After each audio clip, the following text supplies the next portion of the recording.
Welcome to this explainer. Look, today we're going to absolutely shatter everything you thought you knew about your successful, comfortable, middle-class life.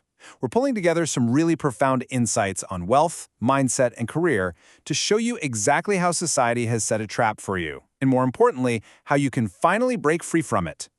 All right, let's just dive right in with a pretty harsh truth. You might feel like you've made it, right? You've got the job, the fancy title, the steady salary.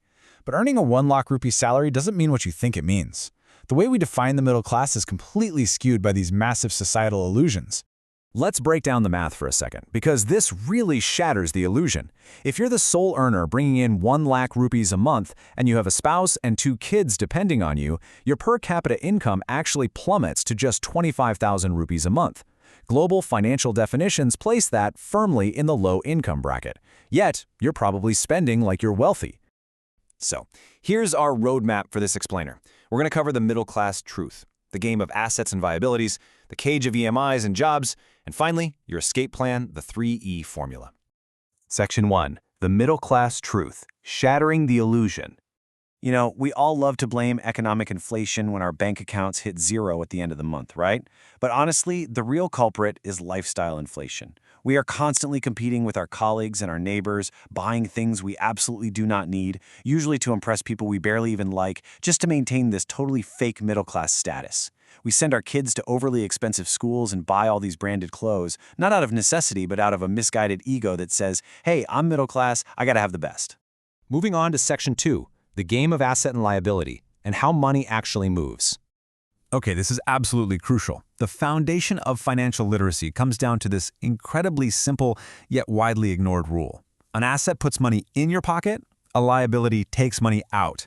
And here's the bitter pill. That fancy house you live in and that shiny car you drive, they're liabilities. They are actively taking money out of your pocket every single day through maintenance, taxes, and depreciation. They are definitely not assets. So how does money actually flow? Well, the poor spend their income purely on daily survival expenses. The rich use their income to buy assets, like stocks or businesses, which then generate even more income. But the middle class? Oh man, the middle class stays broke because they use their income to buy liabilities on credit. They create this grand visual illusion of wealth while their actual bank balance just bleeds dry.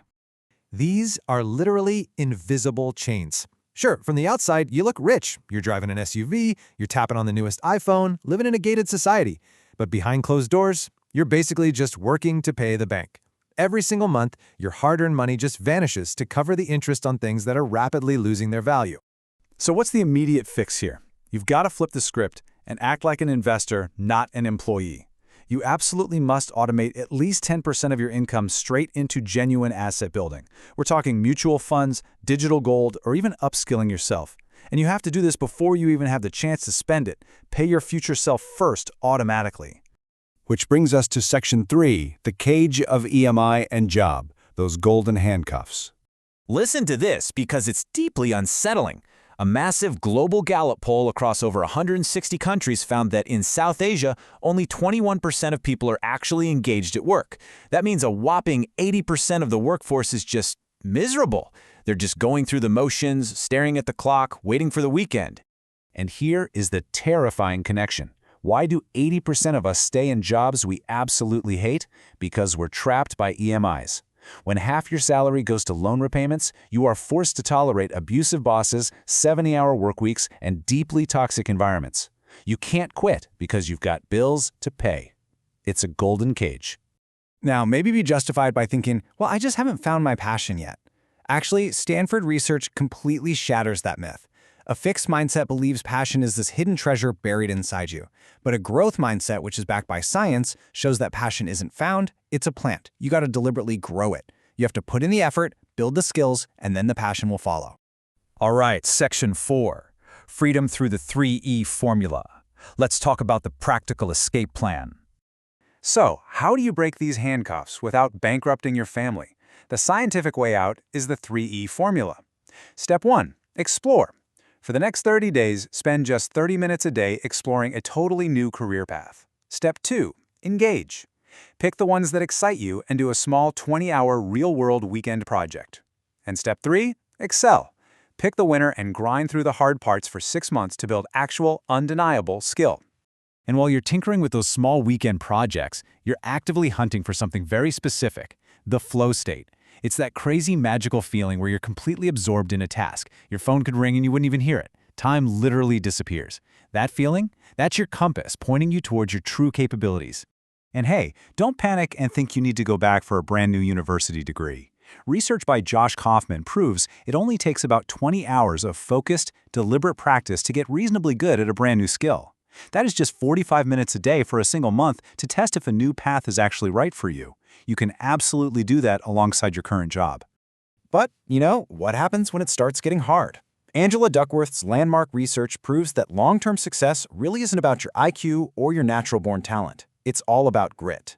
Having the perseverance to stick with your project, to keep painting those shoes or writing that code, even when the initial hype fades away and it starts to feel like a real grind. All of this effort, it's pointing you straight toward building your ikigai. That's this beautiful Japanese concept for the sweet spot where four things intersect: what you love doing, what you've gotten good at through sheer grit, what the world actually needs, and what people will pay you for. You don't just discover your ikigai, you construct it, piece by piece, until it builds a side income that could eventually replace your trapped salary. And here's a wonderfully reassuring fact about this whole process. Studies actually show that building a side passion project won't destroy your primary career. It makes you better at it. It improves your problem solving, boosts your creativity, and dramatically reduces your burnout in your current 9-to-5. It gives you the mental clarity to safely plan your exit. So, the illusion is completely shattered now, right? The roadmap is literally right in front of you. You know exactly how the trap works, and you know the 3E formula to escape it. The only question left is up to you. Are you going to stay in the comfortable misery of the EMI cage, or are you going to embrace the temporary discomfort required to build true, lasting freedom? Think about that today.